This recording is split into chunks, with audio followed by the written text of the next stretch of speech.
Mais de 110 milhões de brasileiros devem ir às compras de Natal este ano, segundo pesquisa da SPC Brasil. O Natal é a data que mais movimenta o comércio. Em 2017, no ano passado, foram injetados na economia mais de 51 bilhões de reais. E a expectativa para este ano é de 53 bilhões e meio. E em meio a este clima festivo, propício às compras, o consumidor precisa estar atento aos seus direitos e também aos seus deveres. Por isso, eu converso agora com o advogado Marco Antônio Araújo Júnior, que é presidente da Comissão de Direito do Consumidor da Ordem dos Advogados de São Paulo. Tudo bem, doutor? Obrigado pela presença. É um prazer estar aqui. Vamos lá. Entrando, saindo, a gente continua sempre tendo que falar desse assunto, porque infelizmente acontecem aí muitos problemas em relação às compras, principalmente as compras virtuais ou não? É verdade, hoje as compras virtuais alcançam um número maior do que vinham alcançando no passado. E a tendência de ter problemas nas compras virtuais começa a ficar maior do que aqueles problemas nas compras físicas. Né? Quem deixa para fazer as compras agora em cima da hora, que também é uma característica aí do brasileiro, está mais suscetível aí a ter problemas?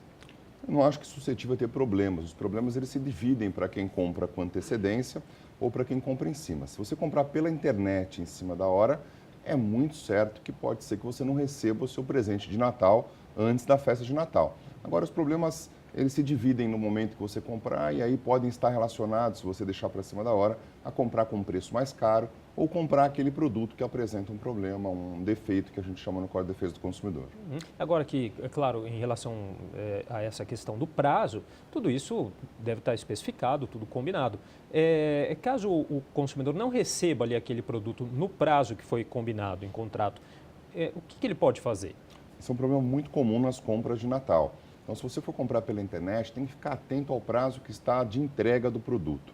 Se o prazo não for cumprido, evidentemente que cabe aí o desfazimento da compra. Em alguns casos, cabe até indenização por danos morais. Não é comum, mas cabe. É natural explicar que você tinha comprado seu presente de Natal para dar para o seu filho, para o seu sobrinho, para uma criança, e o presente não chegou na data correta. Eventualmente, você pode ir para o judiciário discutir isso. Por isso que é bom ficar atento ao prazo de entrega. Tem até essa questão desse constrangimento também, por ser uma época festiva, o Natal, e acaba sendo um problema aí que acaba sendo maior do que aparenta. Doutor, como a gente falou, as compras em lojas virtuais acabam sendo mais complicadas, né? Como que funciona o direito do arrependimento? Essa é uma coisa interessante. Todo mundo que compra pela internet tem um direito que não se aplica a quem compra na loja física. O direito de arrependimento é uma garantia do Código de Defesa do Consumidor para quem compra fora do estabelecimento comercial. Portanto, pela internet, por telefone, por catálogo, alguma dessas compras. O consumidor tem direito de se arrepender da compra, não precisa justificar o motivo. Sim. No prazo de 7 dias. Não precisa apresentar defeito, nada disso. Não precisa ter problema no produto, não precisa ter nenhum vício, defeito ou motivo algum. Comprou fora do estabelecimento comercial, em 7 dias pode se arrepender da compra. E aí tem direito à devolução de todos os valores pagos, inclusive frete, taxas extras, tem que devolver o produto. Importante devolver o produto na íntegra, não pode devolver o produto avariado ou eventualmente aberto. Se você comprou um livro e abriu, aí não dá para aplicar direito de arrependimento, né? Então tem que ser o produto na íntegra, integral, você pode devolvê-lo e tem direito de receber tudo que pagou pelo produto. Por exemplo, tem muitos casos, né, de brinquedos, aparelhos eletrônicos, o celular que às vezes não funciona direito. O consumidor tem o direito de pedir a troca. Olha só, troca é uma coisa interessante. Tem 2 tipos de troca que a gente pode avaliar. Uma troca é aquela troca porque o produto apresentou um problema. A gente chama no Código de Defesa do Consumidor de vício, mas na prática a gente chama de defeito. Comprei o telefone celular, ele não está funcionando.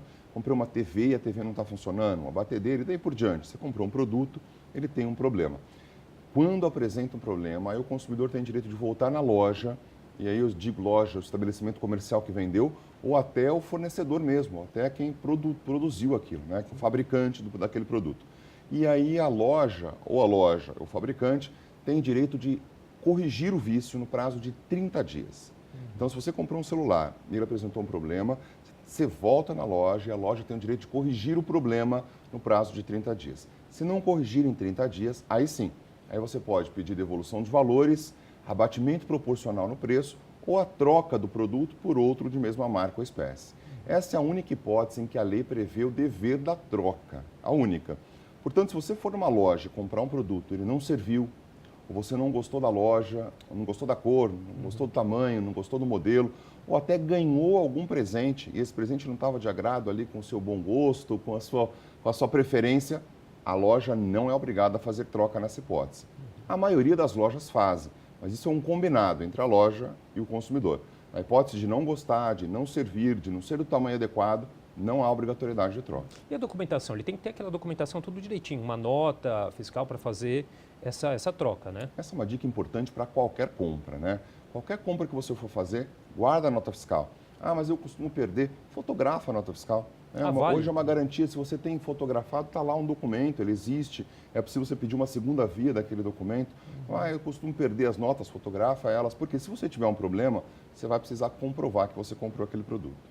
Há segmentos aí, nichos aí de produtos ou serviços oferecidos que costumam apresentar mais problemas, doutor? Até para as pessoas ficarem mais atentas quando forem consumir determinado produto ou serviço? Hoje, a lista do PROCON traz algumas empresas que encabeçam aí as reclamações, né? Uma delas é a empresa de telefonia celular, então telefone celular, porque também vende muito, então é muito comum ter um número maior de reclamações, né? Bancos, serviços bancários também lideram as listas de reclamações, muitas vezes porque o banco acaba cobrando uma taxa que não deveria cobrar, ou que não está clara, e o consumidor acaba reclamando também. Então, sempre tem que tomar cuidado. Eletrodomésticos, serviços relacionados a aparelho celular e até o próprio serviço celular e bancos lideram as reclamações dos consumidores. Tá certo. Bom, a gente vai fazer um rápido intervalo. O doutor advogado Marco Antônio Araújo Júnior continua com a gente no próximo bloco. Estamos de volta com o Jornal da Câmara e eu continuo conversando com o doutor advogado Marco Antônio Araújo Júnior sobre direitos do consumidor. Doutor, quanto tempo um fornecedor tem para solucionar um determinado problema? Isso varia também de acordo com o produto ou serviço? Não. O que a lei determina é o seguinte: se apresentou um problema de segurança ou de qualidade, o fornecedor tem 30 dias para resolver o problema. Esse é o prazo máximo previsto em lei. Por isso que se você eventualmente tiver um problema no seu celular, ou um problema no seu carro, ou até na televisão, quando você for levar para assistência técnica, é importante você pedir a data de registro de entrada. Porque se passar 30 dias e não for corrigido o problema, o consumidor passa a adquirir um direito que ele tem que escolher uma das alternativas. Ou ele tem o produto devolvido, aliás, o dinheiro devolvido, entrega o produto, tem o dinheiro devolvido, ou ele tem um abatimento proporcional no preço, né? E aí ele pagou um valor, tem um desconto pelo valor, ou eventualmente ele tem um desconto que ele considera razoável ficar com aquele problema no produto dele, e aí ele abre mão de trocar aquilo. Mas a possibilidade da troca existe a partir dos 30 dias, que é o prazo dele. No caso de compras de produtos importados? O produto importado tem a mesma garantia que o produto nacional. Se um fornecedor estrangeiro passar a atuar no Brasil, ele é considerado fornecedor e tem que cumprir rigorosamente as mesmas normas. Além do fornecedor, além de quem fabricou, também tem a responsabilidade do comerciante. Por isso que é importante olhar o manual de instrução para não correr nenhum risco aí e descumprir alguma regra do manual de instrução, porque isso pode ser uma culpa exclusiva do consumidor. Cumprir as regras do manual de instrução e ter a nota fiscal para reclamar posteriormente. Uma outra questão que acontece, doutor, é de uma determinada empresa apresentar preços diferentes para o mesmo produto na loja física e no site. Isso é legal? Não há nenhuma ilegalidade nesse aspecto.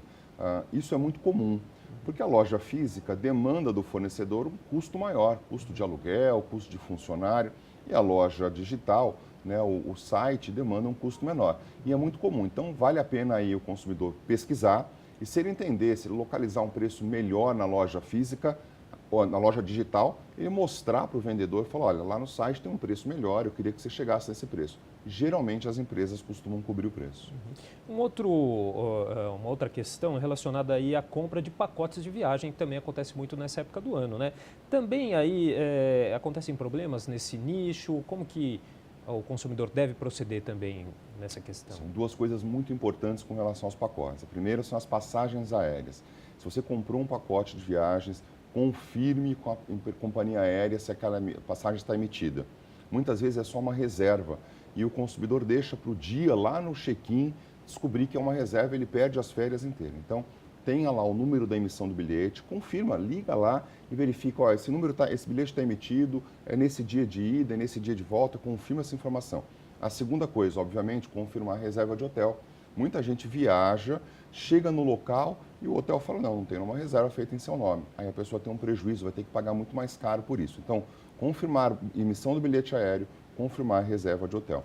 Segunda coisa, verifique na internet quais as características daquele passeio. Se o passeio é feito numa área de segurança, se a época que você vai viajar é uma época que chove, que não chove, se está sol, não está sol. Mais do que isso, verifique as características do hotel. Se aquele hotel de fato tem aquilo que foi apresentado. Hoje é muito comum sites que você vai lá, digita o nome do hotel e aparecem as pessoas colocando lá opiniões. Pessoas que já viajaram para aquele hotel, ficaram hospedadas ali, vão colocar opiniões. Assim diminui a chance de surpresas negativas. E mais importante do que isso, tem que organizar a viagem inteira. Então, você tem que saber quanto você vai gastar, tem que saber ali quantos dias vai ficar, porque sempre tem algum tipo de imprevisto, leva um valor a mais para algum tipo de imprevisto estar coberto e não transformar as férias numa chateação. E aí os direitos e deveres aí também valem tanto para empresas que oferecem o serviço, empresas nacionais e empresas estrangeiras? Nacionais e estrangeiras, e aí tem uma cadeia de pessoas que são responsáveis por essa viagem dar certa.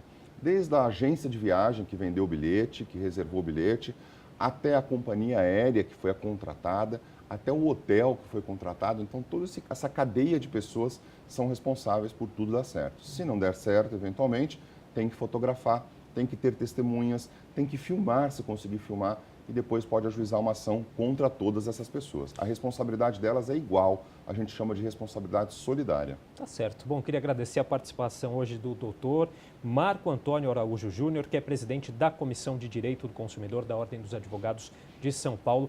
Muito obrigado pela entrevista. Um prazer estar aqui.